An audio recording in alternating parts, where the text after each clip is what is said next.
Welcome back, Captains. This is Admiral Yastafark with Starfleet Special Command. I'm here today with the Ship Build Series update featuring my Fleet Assault Cruiser, the USS Praetor. Alright guys, you're going to find this video very familiar. If you have watched my Avenger video, this build pretty much follows my Avenger build pretty much to the T. There are some minor differences, but it's really not that big of a difference between the two. Starting off up top, same experimental Romulan plasma beam array.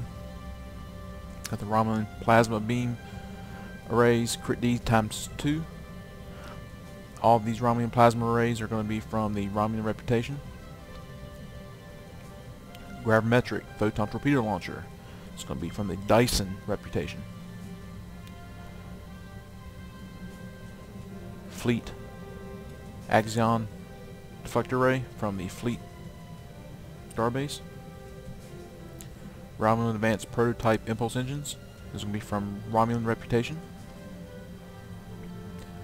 Spire Elite Fleet Plasma Integrated Warp Core. Elite Fleet Adaptive Resilient Shield Array.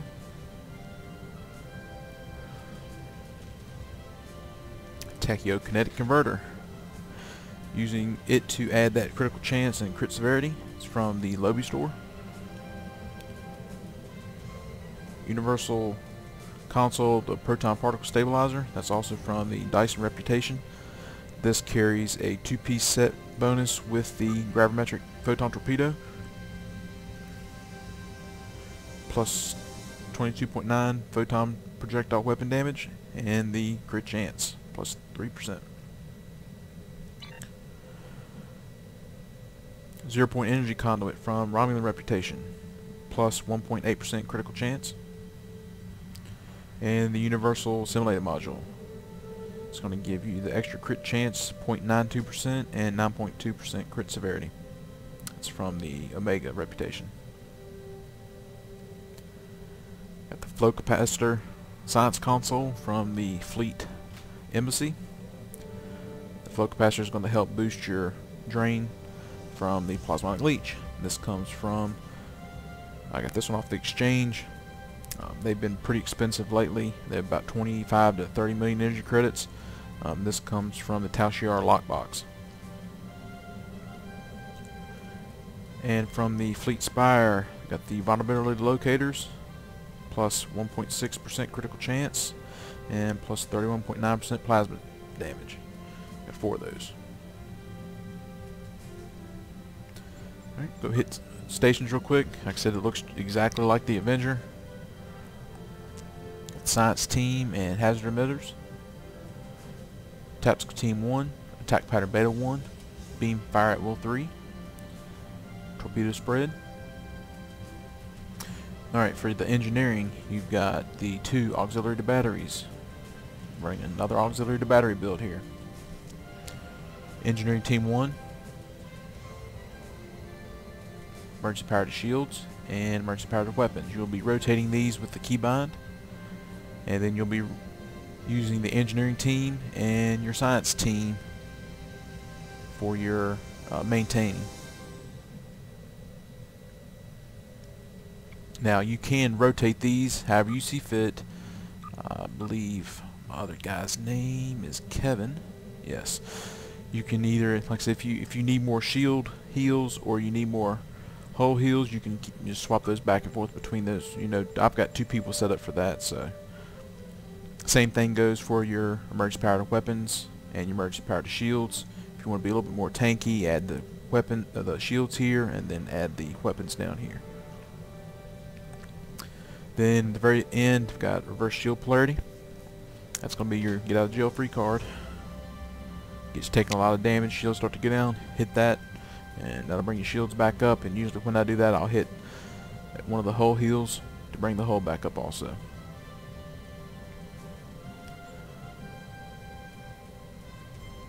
Go ahead and hit the duty officers, just like the Avenger. 2 projectile weapons officers, Warp Core Engineer, which he's going to add your anytime that you're cycling your emergency power to weapons, emergency power to shields.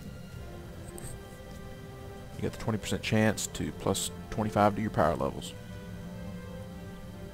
Next three is the 3 technicians for auxiliary to battery, reducing your bridge officer abilities. Power recharges reduced by 10%.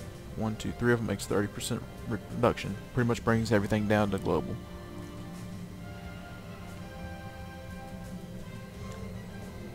Since I showed it on the other video, I'll go ahead and show y'all on this one too. The fabrication engineer.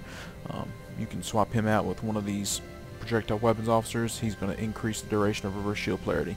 If that's something that you feel like you need, it's definitely worth it.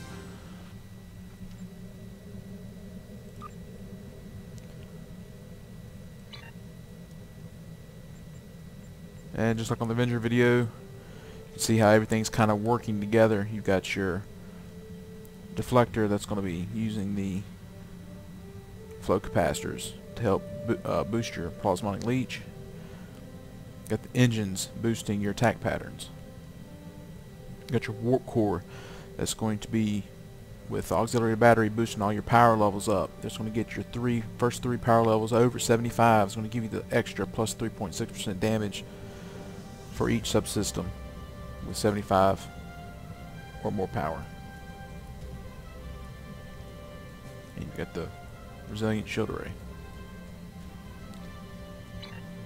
Alright guys, we're going to hit the power levels, keybinds. Power levels, I have them sitting at 125, 76, 57, and 59. Pretty much everything's still set up the same here.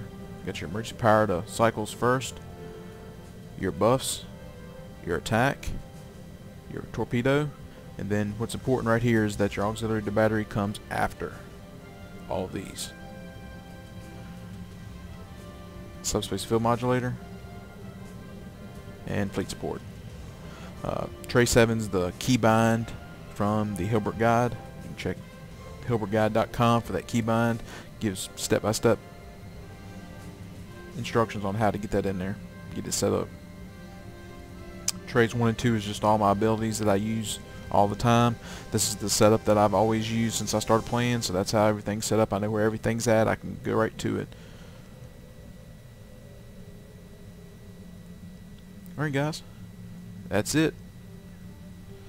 It's a fleet assault cruiser. Really like the skin. Of course I had to go in and change everything. That's not a actual standard skin. I went through and changed the saucer section from the Regent.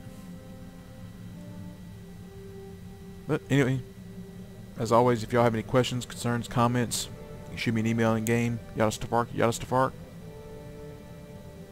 Y'all take it easy. Yada Stafark. Out.